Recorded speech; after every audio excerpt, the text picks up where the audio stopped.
Hello students, Mr. Yan here.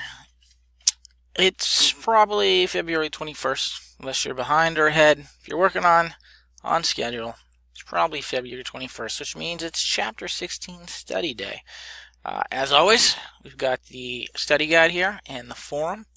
Take a good look at that study guide. You can pretty much answer all these, or at least know where to find those answers. You're probably in pretty good shape. Feel free to post your questions or comments on the test here. Most of the time you're just like, hey, I'm ready to rock and roll, Mr. Yan. That's great. This was shorter, this chapter was on the shorter end, but it had a lot of good information and a good deal of moving parts. New political parties formed, secession from the Union, compromises failing, crazy stuff. A lot of important information, particularly considering we're going into the Civil War.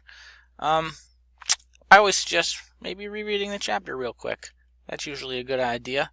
And going over that study guide. And let me know if you have any pressing questions.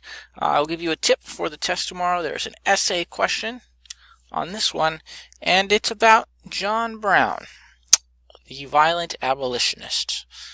So you're going to have to formulate a logical opinion on him and elaborate. Remember, with essay questions, generally, the more the better it is. In my class anyways. So that's it. It's a 45-point test, and we'll be moving on to the Civil War very soon. Good luck tomorrow, and have a good day, alright?